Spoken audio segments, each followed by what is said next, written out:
Taking a stroll down the Strip.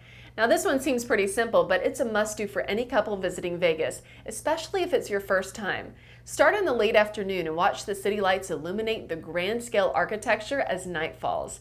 19 of the world's 25 largest hotels by room count are on the Strip, with a total of 67,000 rooms.